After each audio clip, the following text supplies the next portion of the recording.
The broadcast will commence in 10 days, announced Science Officer Alira, her 5 compound eyes blinking in sequence as she calibrated the transmission array. 50,000 worlds will witness our conquest of this unremarkable planet. Squad Commander Thrax surveyed the pine-forested clearing from the command pavilion. His hardened exoskeleton still bore the scars of 17 successful planetary subjugations. But this mission promised to be different. This was Earth, classified as merely a Level 3 death world, practically a vacation for the 1,000 elite warriors, scientists, and survival specialists under his command. Maintain perimeter discipline, Thrax ordered through the neural link.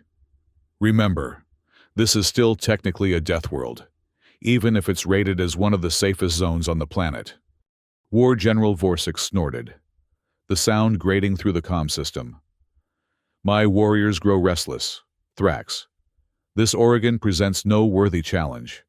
I've seen more dangerous terrain on recreational planets. Thrax had expected this. Vorsic was from Kral, a Level 9 death world where the atmospheric pressure could crush titanium. His warriors comprised nearly half of the expedition force, and their contempt for Earth was palpable. The Coalition protocols are clear, Thrax replied evenly. We establish our foothold methodically, even on a Level 3. Coalition protocols, Vorsic mimicked. While you follow protocols, my soldiers could secure this entire continent. Science Officer Alira intervened, her voice clinically precise. Our mission parameters are clear. Demonstrate Deathworlder superiority for the Coalition broadcast, establish dominance over the local ecosystem, and prepare for the arrival of the main colonization fleet. Thrax nodded. The Galactic Coalition had spent centuries categorizing habitable worlds. Class 1 were paradise planets, temperate, resource-rich, and devoid of significant threats. At the other extreme were Class 10 death worlds, hellscapes, where even the atmosphere might dissolve your organs. Coalition species had evolved on worlds ranging from Class 2 to Class 9, forming a loose hierarchy with Deathworlders at the top. Earth was an anomaly, officially a Class 3, yet somehow producing a dominant species that displayed Class 8 resilience and adaptability. The scientific division was particularly interested in how such an evolutionary contradiction had occurred. Reconnaissance Squad reports primitive dwellings 2 kilometers east. Reported communications. Specialist Zix. Designated trailer park, according to linguistic analysis. Maintain distance, ordered Thrax.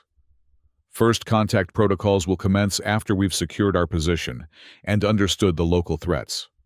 Rax, a veteran soldier from the scorched plains of Norvax, approached the command pavilion. His ceremonial skull plates gleamed in the morning sunlight. Commander, requesting permission to establish a hunting perimeter. My squad needs action. Vorsic's mandibles clicked in approval. Let them hunt, Thrax. These Earth creatures appear pathetic. The largest predator we've detected is barely the size of a juvenile creshling. Thrax hesitated, then nodded. Authorized, but observe only. Do not engage unless threatened.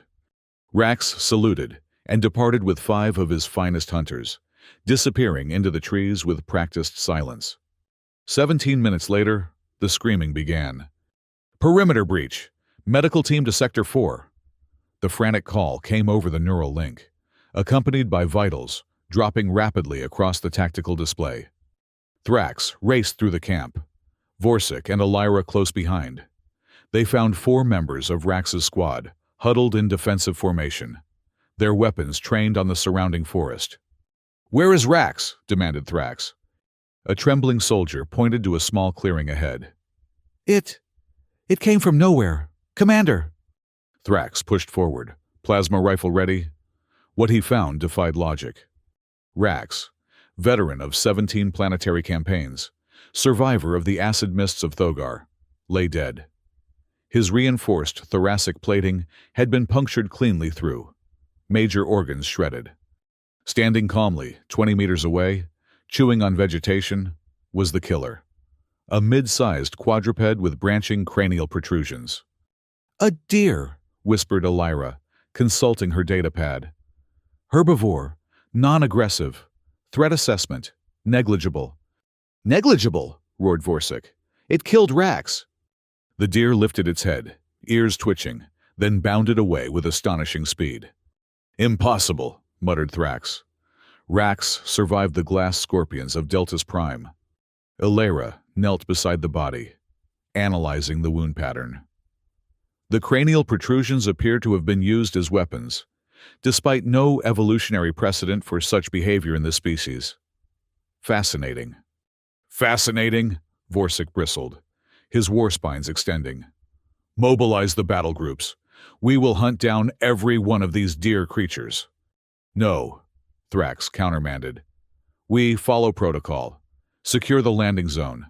Establish defensive positions. And catalog the threat. Science Division.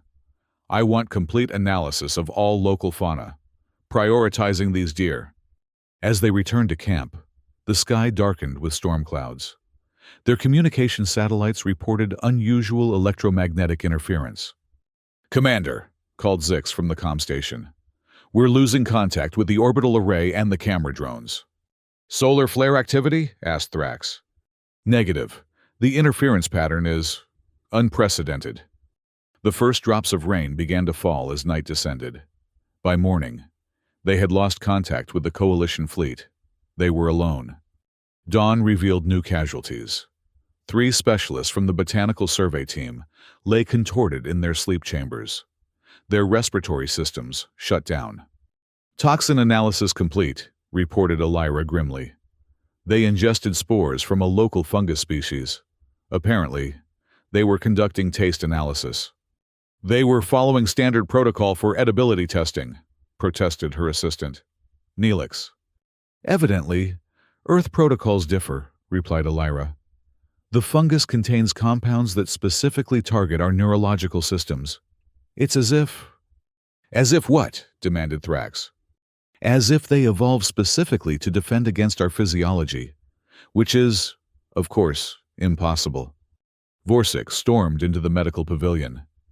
2 more hunting parties have failed to return. We've lost 17 warriors in less than 1 planetary rotation. Thrax's mandibles tightened. Cause.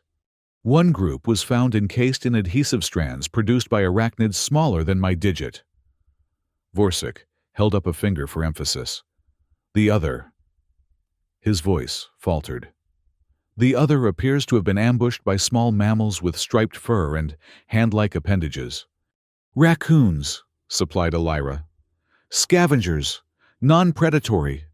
Then explain why they coordinated an attack that disabled our warriors' respiratory filters and extracted their ration supplies with surgical precision. The rain intensified, drumming against the command pavilion's shields. 3 days in, and they had lost nearly 50 soldiers to Earth's supposedly negligible threats. The water itself appears problematic, continued Elira. It contains microorganisms that colonize our hydration systems, and the local pollen is causing cascading immune responses in approximately 30% of our forces. A junior communications officer burst into the pavilion. Commander, we've detected movement from the nearby human settlement. Thrax straightened. Defensive positions, all units. The camp transformed into a bristling fortress within minutes. Warriors with centuries of combat experience on the deadliest worlds in the galaxy trained their weapons on the forest edge, ready to face Earth's dominant species. What emerged was not what they expected. A single human female walked into the clearing, wearing colorful fabric coverings and carrying a metal container. She appeared to be in her middle years, with hair dyed an unnatural red and numerous decorative markings on her visible skin. Hey there, spacemen, she called out cheerfully. Y'all look like you could use some coffee. The translation matrix processed her words, but the meaning remained obscure. Identify yourself, commanded Thrax through the external speakers. The human showed no fear. Name's Linda. I run the Pinewood trailer park down the way. She gestured vaguely eastward. Been watching you folks struggle for a couple days now. Figured you might need a hand before you all get yourselves killed. War General Vorsic stepped forward menacingly. You dare mock us, Earth creature? We are the elite of the Galactic Coalition. Linda snorted, a sound remarkably similar to Vorsic's earlier derision. Elite, huh? Tell that to Bambi and the mushrooms. She set down her container. Look, this here's coffee. Might not work with your alien biology, but it's what we humans use to deal with this death trap of a planet. Elira approached cautiously, scanner extended. This substance, it contains stimulants and numerous compounds our database flags as potentially toxic. Damn right it does, Linda grinned. Gets us through Monday mornings. You intentionally consume toxins? Elira's compound eyes blinked rapidly in confusion. Welcome to Earth, honey. Half of what we eat and drink would kill most species. But it just makes us stronger, or at least helps us cope. Thrax studied the human carefully. You do not seem concerned by our presence. Linda shrugged. Honey, I've lived next to a meth lab for 15 years. Space aliens aren't even in my top 5 worries this month. She glanced at the sky. But those fellas up there? They might be a problem. The aliens followed her gaze. Through breaks in the clouds, massive shapes had appeared in the upper atmosphere. Void Regime Salvage Fleet, whispered Thrax, his exoskeleton paling. They must have detected our landing. Friends of yours? Asked Linda. The opposite, replied Elira. The regime harvests resources from vulnerable worlds. They are efficient. Great, sighed Linda. Another Tuesday in Oregon. She picked up her container. Look, you folks clearly aren't prepared for Earth or whatever those ships are. Maybe we can help each other out. We require no assistance from Primitive, began Vorsic, but Thrax cut him off. What do you propose? Come back to the trailer park. Meet some folks who've been preparing for this kind of thing their whole lives. Conspiracy theorists, doomsday preppers, that sort of crowd. Linda smiled. Plus, we've got Wi-Fi and microwave burritos. By evening, the command structure had fractured. Vorsic took 300 warriors to establish a defensive perimeter against both Earth's wildlife and the approaching Void Regime forces. Thrax led a delegation of 200 to the human settlement, while the remainder stayed with the landing craft, attempting to re-establish communication with the Coalition fleet. The trailer park defied military analysis. Disparate dwelling units arranged with no tactical consideration, decorated with objects ranging from plastic fauna to illuminated seasonal displays despite the current calendar position. Linda led them to a central structure labeled Clubhouse and Laundromat. Inside, a dozen humans of varying ages and apparent subspecies had gathered. None displayed the terror appropriate when confronting superior life forms. Everyone, these are the aliens I told you about, announced Linda. This here's their leader, Squad Commander Thrax of the 7th Coalition Expeditionary Force, he supplied with dignity. A young human with facial piercings looked up from a handheld device.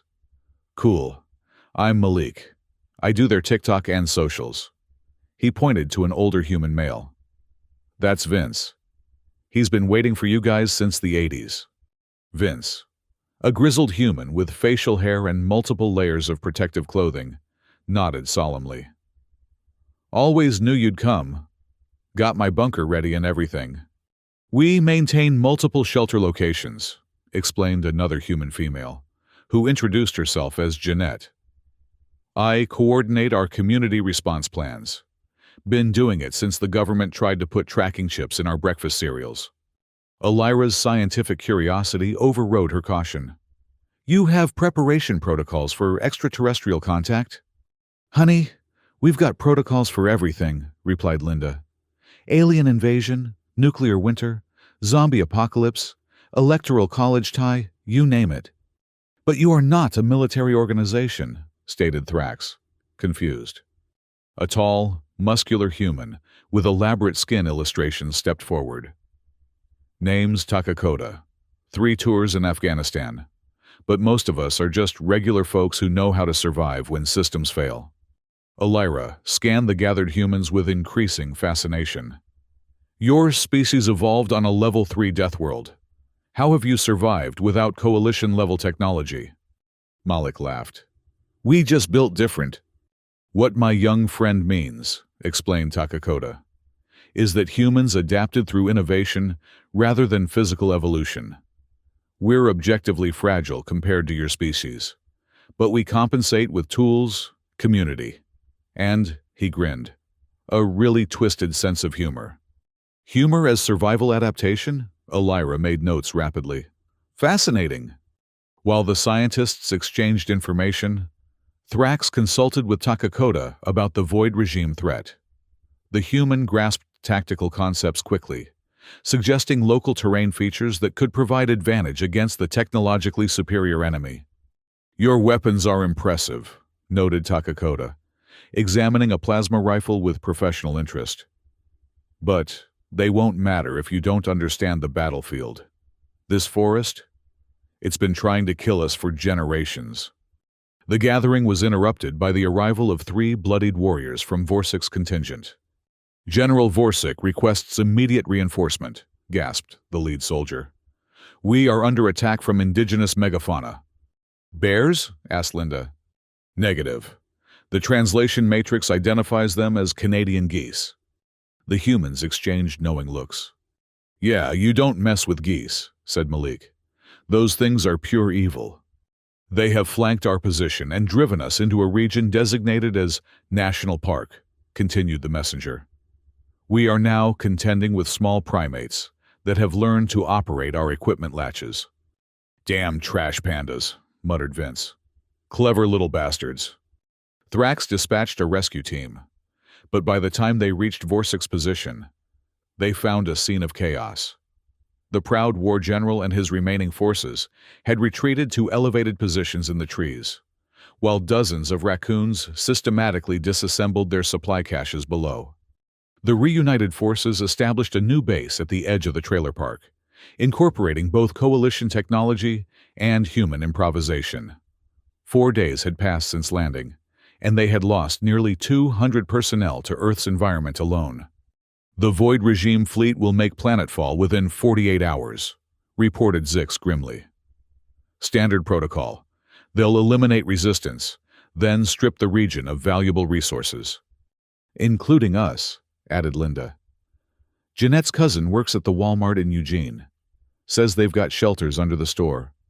We should move everyone there before those ships land. Vorsik, his pride wounded, but his tactical mind still sharp, studied the human settlement with new respect. These dwellings show evidence of repeated repair and adaptation. Your species possesses resilience. We call it duct tape and WD-40, replied Vince. If it moves and shouldn't, use duct tape. If it doesn't move and should, use WD-40. Even Vorsik's mandibles twitched in something approaching humor. The evacuation to Walmart became a critical operation. The massive human structure, apparently serving as both marketplace and social hub, contained extensive underground facilities built during something the humans called the Cold War. As they transported essential equipment, the first Void regime scout ships appeared in the sky. They're beginning atmospheric testing, observed Thrax. Standard procedure before full landing. The scouts were sleek, predatory craft that moved with unnerving silence. One hovered directly above the trailer park, scanning. If they detect coalition technology, they'll target it immediately, said Elira. Linda grinned. Then let's give them something else to look at. She pulled out a communication device. Malik, time for that TikTok thing you've been planning. Within an hour, dozens of humans had gathered in the trailer park's central area. They arranged themselves in precise formations and began performing synchronized movements to rhythmic sound patterns. What are they doing? Asked Thrax, bewildered. Creating a distraction, explained Takakota. The heat signatures and electronic devices will confuse their scanners. Plus, it's gone viral already. Elira studied her own device. The humans are broadcasting this display across their information network. They call it the Alien Invasion Challenge. It's being replicated in multiple locations globally. Mimetic dispersal, muttered Thrax, beginning to understand. They're creating decoys. The strategy worked. The scout ships moved away, drawn to larger population centers, where thousands of humans were now performing similar rituals. By nightfall, the combined forces of coalition soldiers and human allies had established a defensive perimeter around the Walmart facility. The underground bunkers housed over 500 soldiers and nearly 200 humans who had chosen to remain and fight. In the command center, formerly the employee break room, Thrax, Vorsic, and the human leaders planned their defense. The Void regime will deploy harvester units first, explained Thrax. Massive processing machines that extract resources and convert biomass to fuel. Like those things in the movie, exclaimed Malik. The one with Tom Cruise. If you say so, replied Thrax. They're vulnerable during initial deployment. If we can disable the lead harvester, it will buy us time to evacuate more civilians.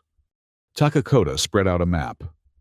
We've got militia units here, and here.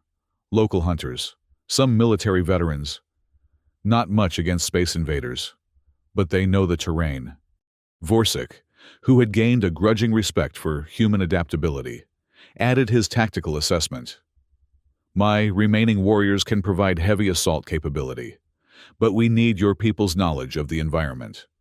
As they refined their plans, Elira made a startling discovery. Commander, the Void regime communications show they're not just here for resources. They detected our broadcast preparations and believe we've found something valuable on Earth. What could they possibly think we've discovered? Asked Thrax. Linda, who had been listening quietly, spoke up. The secret to surviving on a death world without becoming monsters ourselves. The room fell silent. Explain, requested Elira gently. Look at you folks. Linda gestured around the room. You evolved on worlds that tried to kill you every second, and you became as hard as those worlds. Your bodies are weapons. Your minds are tactical computers. She pointed to Malik, who was showing Nalix something called cat videos on his device. But us? We stayed soft. We laugh. We make art. We waste time on silly things. Inefficient, muttered Vorsic, but without conviction. Maybe, agreed Linda. But we're still here. And more importantly, we're still us.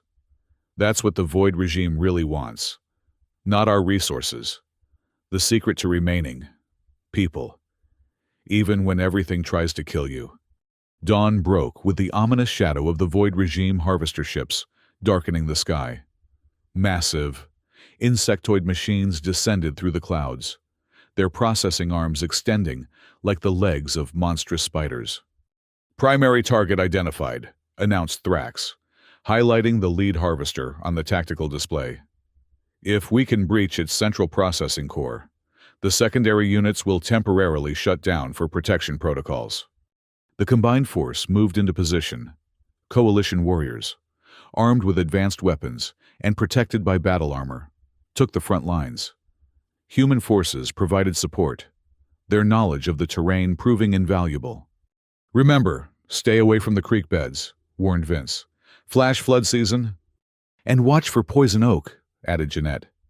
That stuff's worse than any alien weapon. The Void regime ground forces deployed, sleek, cybernetic soldiers that moved with machine precision. They established a perimeter around the lead harvester as it began to unfold its processing array. Commence Operation Thunderstruck, ordered Thrax, using the name Malik had insisted upon. The first phase went exactly as planned.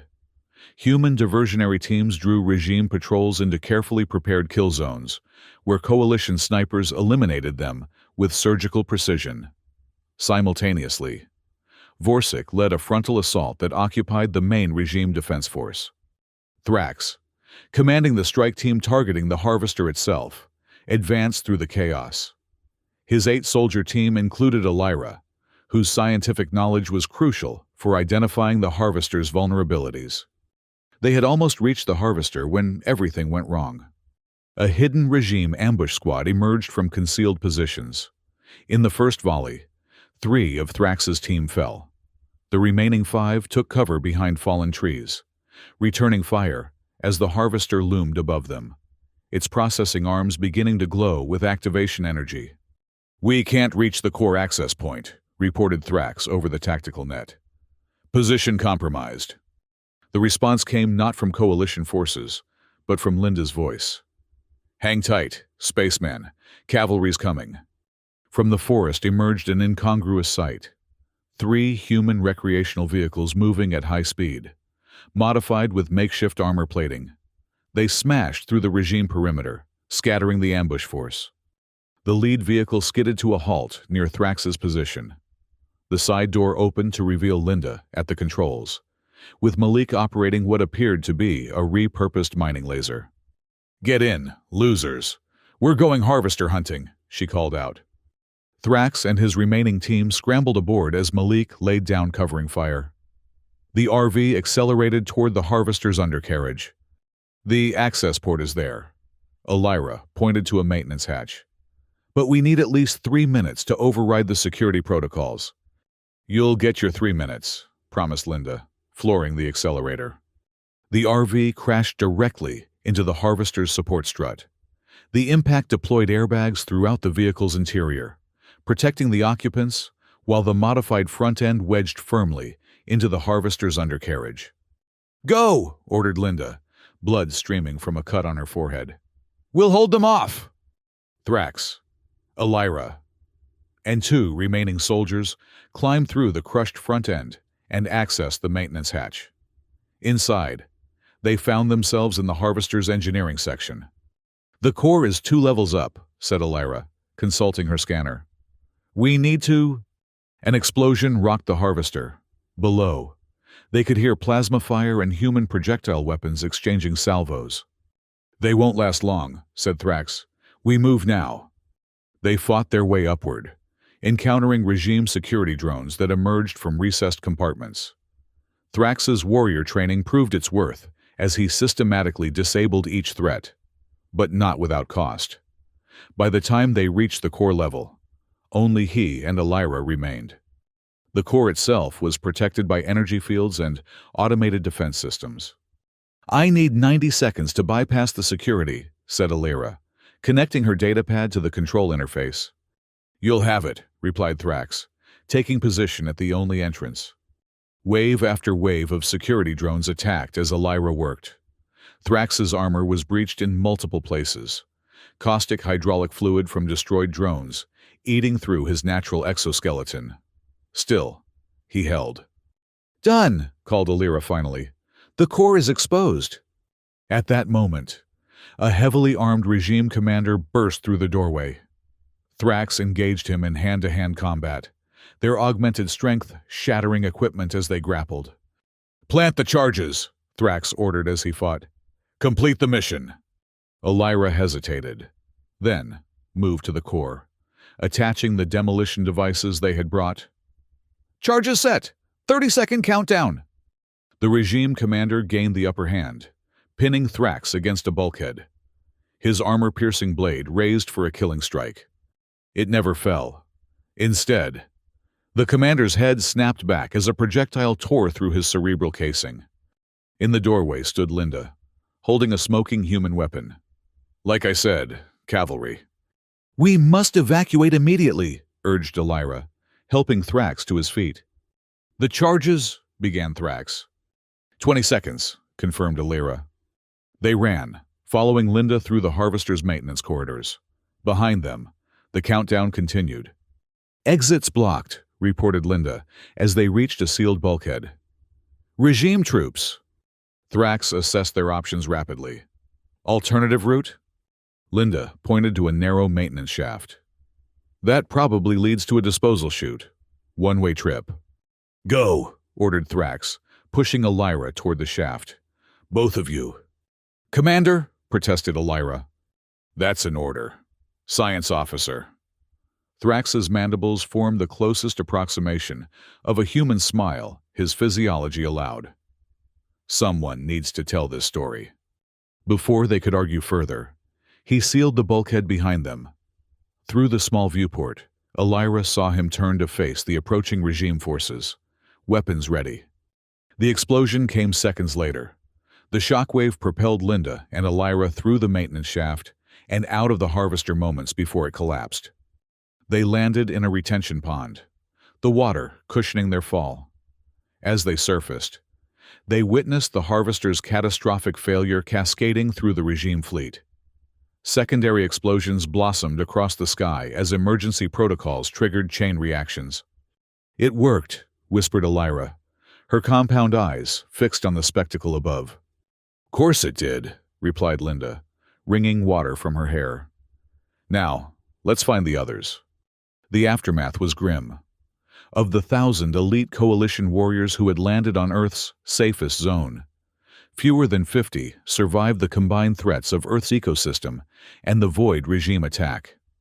The human casualties were proportionally lighter, their lifetime of adaptation to Earth's hazards proving valuable.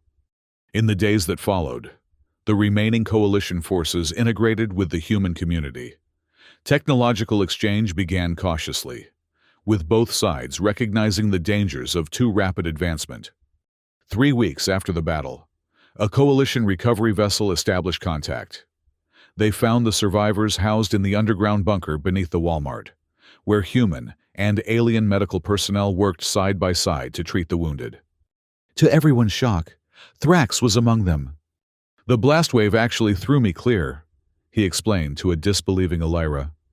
"Some local fauna called beavers found me unconscious and built a dam around my position. Apparently, they mistook my armor for building material." "Damn trash beavers," muttered Vince, but with obvious affection. When the coalition vessel departed Earth, it carried only one passenger, Thrax, summoned to testify before the Galactic Security Council about the expedition's findings. His testimony became legendary throughout coalition space. "Earth is not a Level 3 death world," he told the assembled council. "It is beyond our classification system entirely. Not because its environment is particularly lethal, though make no mistake, its wildlife has evolved specifically to counter any advantage visitors might possess. No, Earth's true threat is what I can only term a mimetic hazard." "Explain," demanded the council chair. "Humans have evolved to spread ideas as other species spread genes. Their cultural adaptations transmit faster than any biological process. Within days of contact, my soldiers were consuming coffee, sharing memes, and adopting human linguistic patterns. Had we remained longer, we might have lost all coalition conditioning entirely." The council deliberated for days before rendering their decision. Earth would be classified as Level X. No contact permitted under any circumstances. What they didn't know was that Thrax never completed his return journey. The recovery vessel reported him missing upon arrival, his quarters empty except for a handwritten note in English. "Gone fishing with Vince, back next Tuesday, maybe." Somewhere in the forests of Oregon, a trailer with unusual modifications sits in a clearing. Its occupant tends a small garden, exchanges stories with local humans, and has developed a particular fondness for coffee and cat videos. And sometimes, when asked by human children about the stars, he tells them of worlds where the ground burns and the air freezes, where monsters evolve to survive the unsurvivable. Then he looks around at the poison oak, the raccoons, the deer, and the countless invisible threats that humans navigate daily without thought. And he laughs, a sound his species never made before Earth.